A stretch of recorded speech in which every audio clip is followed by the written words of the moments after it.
This video shows details of pull-up bar installation and, in case your door frame is hollow, instructions on how to reinforce the frame.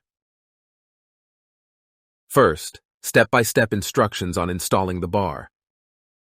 First, make sure that the doorway has a proper size for the pull-up bar installation. A pull-up bar alone, without support brackets, will fit doorways ranging from 26 to 37 inches, which could be a good option for unusually narrow doorway frames. If support brackets are used, the doorway should be at least 30 inches wide. The maximum recommended width is still 37 inches. If the bar is extended beyond that, its supportability will be reduced.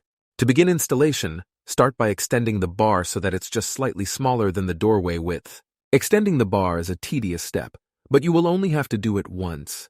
Start by pulling the two set screws out of their sockets by about 1 inch. Now you can rotate the sides to extend them symmetrically until a proper length is achieved.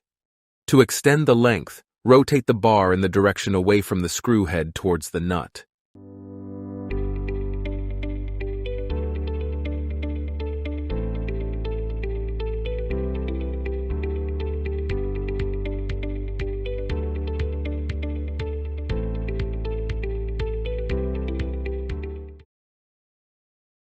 After the bar is extended to an appropriate length, you can tighten it by rotating the center of the bar in the direction away from the screw head.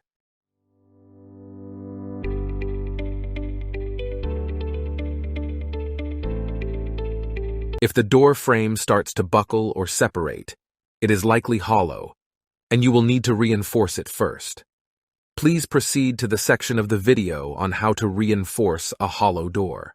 Here is what a hollow door looks like when the cover is removed. Watch how the gap is narrowing as the bar is being tightened. You can also check if the frame is hollow simply by pressing on it, as it is usually easy to bend. After reinforcing the door, the bar will not even require angled supports if the person's weight is below 200 pounds. However, such supports are recommended.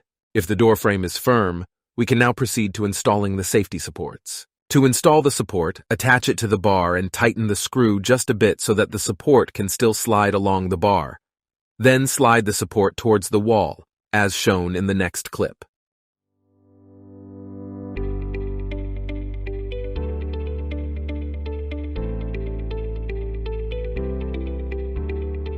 During the first several uses of the bar, make sure that it is extended to the maximum tightness.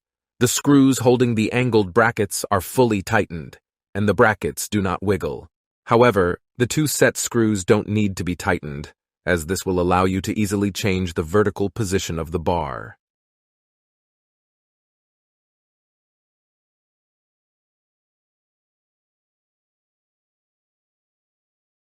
In this section, we will provide simple, step-by-step instructions on reinforcing a hollow door frame. When this step is complete, your pull-up bar will be able to hold up to 680 pounds. Most door frames in modern houses and apartment buildings are hollow. Fortunately, there is an easy fix that won't require much time. As shown in the diagram on the right, wooden shims can be inserted to fill in the hollows. For shim installation, we are bringing our friend, an experienced carpenter, who explains the process in under 3 minutes. The first thing you want to do is cut along the edge here with your knife. So just be careful here. You can go back a few times. What you don't want to do is hold the knife too much like this, because you'll be just cutting into the drywall. And if you hold it too flat, you're going to skate onto the molding here. So you want to kind of be 45 to the wall and the molding. So after you get all the outside cut, you also want to cut the inside.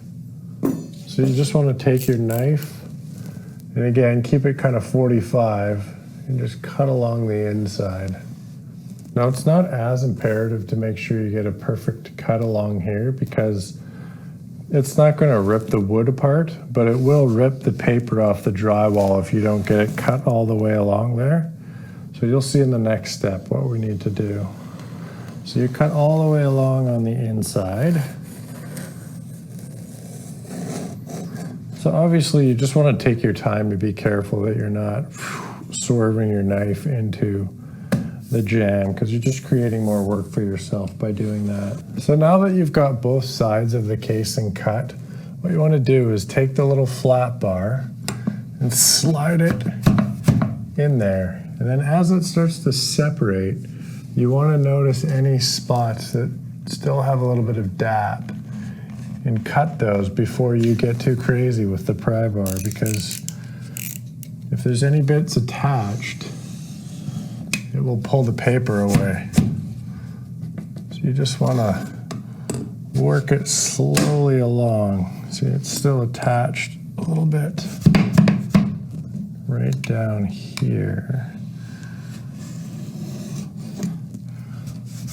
Yeah, so you just want to be careful because it will pull the paper away very quickly. So you're just slowly working the casing off and being careful that the DAP is not attached. Looks like it's fairly good here. Might be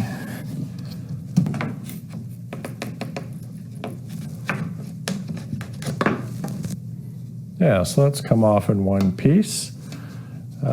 Yeah, so some of the nails that were left in here, you can pull them out with these side cutters. If you just want to grip onto the nail and use this part here as a lever, you can usually get them out quite nicely. Yeah, so you want to just make sure you're not levering onto a finished part like.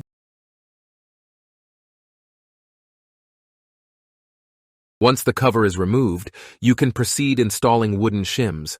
Only install shims where the pull-up bar is going to apply pressure.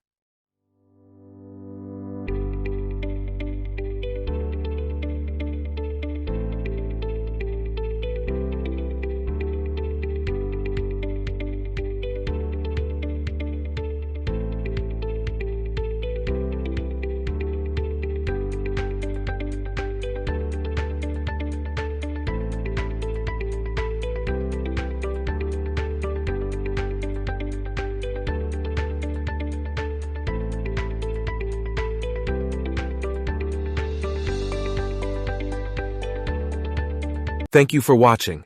Please check back later for part 3 of this video, which will focus on exercises. Enjoy your pull-up bar.